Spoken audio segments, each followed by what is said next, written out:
Hi friends, இந்த வீடியோவில் நம்ம என்ன பற்றி பார்க்க போகிறோன்னா, என்னோடய குரூப் 4 மார்க்கு அண்டு நெக்ஸ்ட்டு என்ன பண்ணலாம் அப்படின்ற மாதிரி பார்க்க போகிறோம். வீடியோ ஃபுல்லாக பாருங்கள், உங்களுக்கு ஒரு கிளாரிஃபிகேஷன் கிடைக்கலாம். ரிசல்ட் வந்து கிட்டத்தட்ட ஒரு வாரம் ஆகும்போது, பட் இன்னுமே வந்து அதுலேருந்து என்னால் வெளியே வர முடியலன்னு தான் சொல்லணும். ஏன்னா நான் வந்து ஒரு 3 இயர்ஸாக இதுக்காக ப்ரிப்பேர் பண்ணிகிட்டு இருந்தேன். லாஸ்ட்டு குரூப் 4லேயும் வந்து ஓரளவுக்கு மார்க் எடுத்துகிட்டு கிட்ட வரல அப்படின்ற மாதிரி ஆயிடுச்சு. ஸோ இந்த தடவையும் வந்து கொஷின் பேப்பர் டஃப்னு அது மேலே பழி சொல்லிட முடியாது. ஏன்னா எல்லா டைம்லேயும் எல்லோரும் பாஸ் பண்ணிட்டு தான் இருக்காங்க. யார் நல்லா படிக்கிறாங்களோ, எவ்வளோ வேக்கன்சி இருக்கோ அவங்க போயிட்டு தான் இருக்காங்க. ஸோ நம்ம படிக்கணும், இன்னும் நல்லா படிக்கணும் அப்படின்றது தான் இதுலேருந்து தெரியுது. நிறைய ரீசன்ஸ் வேணால் வருது. சிலபஸ் மாற்றிட்டாங்க, வேக்கன்சிஸ் கம்மியாக இருக்குது, கொஷின் பேப்பர் டஃப்பு அப்படின்னு சொல்லிட்டு நிறைய ரீசன்ஸ் சொல்லலாம். பட் படிக்கிறவங்க பாஸ் பண்ணிட்டு தான் இருக்காங்க அப்படின்றது தான் உண்மையான விஷயம். ஸோ நம்மளும் படிக்கணும், நல்லா படிக்கணும், இன்னும் நம்மளை இம்ப்ரூவ் பண்ணிக்கணும் அப்படின்றதுல தான் இருக்குது. நான் வந்து இந்த குரூப் 4ல் வந்து 144 கொஷின்ஸ் போட்டிருக்கேன். தமிழில் 81 கொஷின்ஸ் போட்டிருக்கேன். மேக்ஸில் 18 தான் போட்டிருக்கேன். ஜிகேயில் 45 கொஷின்ஸ் போட்டேன். என்னை விட நிறைய பேர் அதிகமாக போட்டிருப்பீங்க. நீங்களும் நிறைய பேர் கமெண்ட்ஸில் பார்த்தேன் 150லாம் போட்டு கிடைக்குமா அப்படின்னு தெரியல அப்படின்னு சொல்லிட்டு போட்டிருக்கீங்க. உண்மையாக கொஞ்சம் கஷ்டமாக தான் இருக்குது. லாஸ்ட் டைமும் நான் 159 கொஷின்ஸ் போட்டிருந்தேன். அப்போது என்கிட்ட டைப்பிங் போத் இயர் இருக்குது. 163 கொஷின்ஸு 164 சம்திங் கட் ஆஃப் வந்தது டைப்பிங்கில்.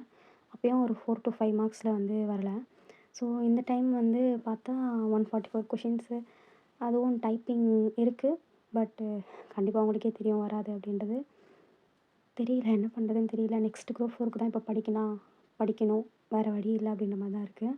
ஸோ இப்போது நெக்ஸ்ட் குரூப் 4க்கு படிக்கணும் அப்படின்னு யோசித்தாலே மைண்டில் என்ன ஓடுதுன்னே தெரியல. இன்னும் 1 இயர் அதே மாதிரி உட்காந்து படிக்கணும், நம்ம ஹார்ட் ஒர்க் போடணும், எல்லாத்தையும் பண்ணிட்டு தான் இருக்கோம். பட் ஒரு வருஷத்துக்கும் ஏன் எதை நம்ம மிஸ் பண்ணுறோம் அப்படின்றது தெரியலன்றதோட தெரியுது.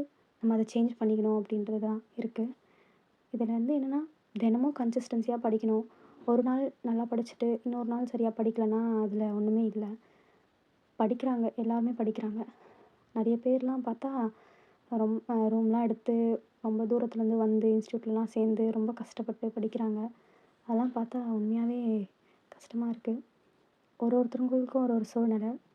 ஆனால் அந்த சூழ்நிலையை காரணம் காட்டி எப்போவுமே நம்ம பின்வாங்கவோ இல்லை இல்லாத காரணம் காட்டிகிட்டே இருக்க முடியாது. ஸோ கண்டிப்பாக இந்த வாட்டி பாஸ் பண்ணணும் அப்படின்ற மாதிரி நெக்ஸ்ட் குரூப் 4ல் கிளியர் பண்ணணும் அப்படின்றதுக்காக நம்ம படிச்சு தான் ஆகணும். இந்த பிளான்ஸ்லாம் வந்து நான் லாஸ்ட் டைம் போட்டது. இந்த டைம் கண்டிப்பாக கிளியர் பண்ணிட்டு உங்கள்கிட்டலாம் காட்டலாம். இந்த மாதிரி பிளான் போட்டு படித்தேன் அப்படின்றதுக்கு. பட் பிளான் போட்டு படித்தேன், பட் கிளியர் பண்ணல அப்படின்றது தான் வருத்தமான விஷயம். இந்த குரூப் 4க்கு அப்புறம் அதை பார்த்துட்டே குரூப் 2வும் சரியாக படிக்காமல் விட்டுட்டேன். ஸோ குரூப் 2லேயும் வரதுக்கு சான்ஸ் கிடையாது மெயின்ஸில். ஸோ அதனால் again group 4, group 2 next year group 4, group 2க்கு தான் படித்தாகணும். ஸோ இப்போது திடீர்னு வந்து எல்லாத்தையும் எடுத்து 8 ஹவர்ஸ் ஸ்டடி பிளான், நம்ம வீட்டில் இருக்கவங்களா இருந்தால் 8 ஹவர்ஸ் ஸ்டடி பிளான் அந்த மாதிரிலாம் போட்டால் கண்டிப்பாக இப்போவே போட்டால் நம்மளால் படிக்க முடியாது. என்னால் பர்சனலாக படிக்க முடியாது அப்படின்றது சொல்கிறேன். நான் இத்தனை நாள் கேப் விட்டு டக்குன்னு எடுக்கும்போது நம்ம அந்த மாதிரி பண்ணக்கூடாது.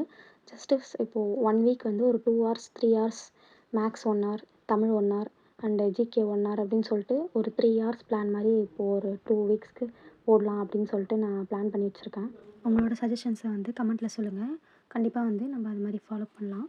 நம்ம சேர்ந்து படித்து சேர்ந்து கண்டிப்பாக கிளியர் பண்ணிடலாம் 26ல். என்னோடய மனசில் ஓடிட்டு இருந்த விஷயங்களை உங்க கூட ஷேர் பண்ணிக்கிட்டேன்.